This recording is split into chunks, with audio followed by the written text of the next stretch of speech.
Sauerkraut is a fermented food that's been used for hundreds and hundreds of years. The Germans are famous for it, but I think it was actually developed by the Chinese, or the people building the Great Wall of China, who were trying to keep their cabbage over the winter months when it wasn't available and it was a scarce food source.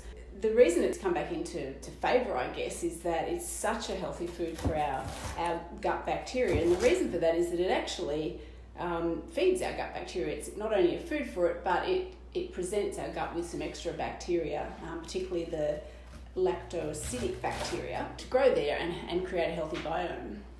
This cabbage that we've got, which is organic, and a lot of the other products that we're putting in, our beetroot, our ginger, all organic, have got bacteria naturally living on them. So they're picked from the garden or picked from the farm, and there's bacteria on these leaves. So when we massage them with salt, we break down, and I'll show you that in a minute, we break down the cells of the plant, and we release a lot of liquid from it, and that provides what we call an anaerobic sort of environment for our bacteria to ferment. And that fermenting really means that they're growing and they're doubling in size and they're producing lactic acid, and the lactic acid is then a preservative for the cabbage and the beetroot and the other things that we're putting into our sauerkraut.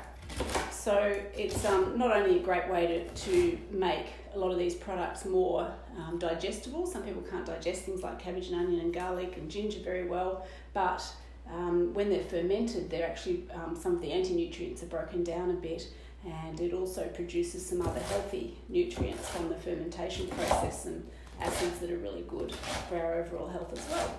So lots of actually really good reasons to eat sauerkraut and other fermented foods.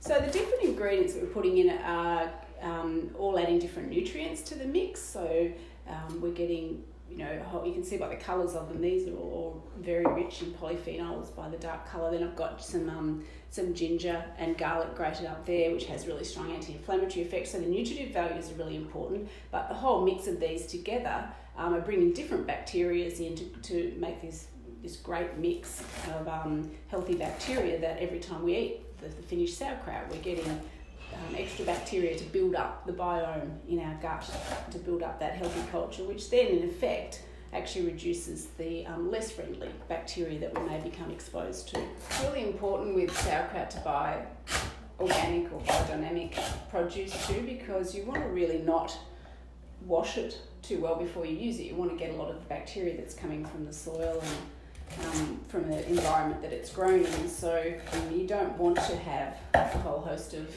pesticides and fertilizers and other sort of things that are commonly used in industrial farming in your sauerkraut. So I've got these ingredients. I'm going to add my ginger and garlic, which I've finely minced up, a couple of beetroot,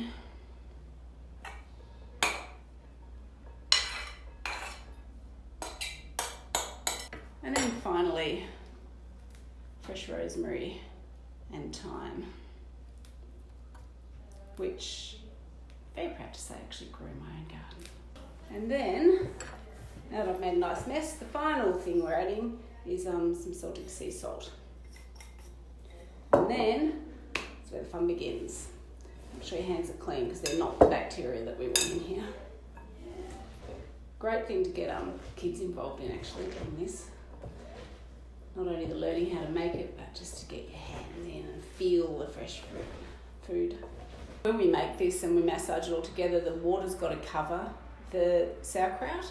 And if you don't, that's why I'm using this, one of our fermenting pots. It's got a lid on here that presses it down and allows all the water to cover it. That's creating what we call anaerobic environment, which means an environment that doesn't have oxygen in there. So that allows the bacteria to grow anaerobically. If you don't let that cover properly, you don't have the water covering, there is a risk that you could grow some more of the unfriendly bacteria in there. So you do need to make it properly. And you can add just about anything. I mean, this is one of our favourites with beetroot and ginger. And I use some rosemary and some thyme in there as well. But there's so many combinations you can make. And there's kimchi, which is a really spicy one that has all the chilies and things in there. And you can make some great ones with turmeric and ginger, which are really nice healing sauerkrauts as well. But yeah, I just love this combination of beetroot, fennel and ginger. I'm finding it a bit hard to move past it, to be honest, but I'll get sick of it one day and then I'll change it to something else.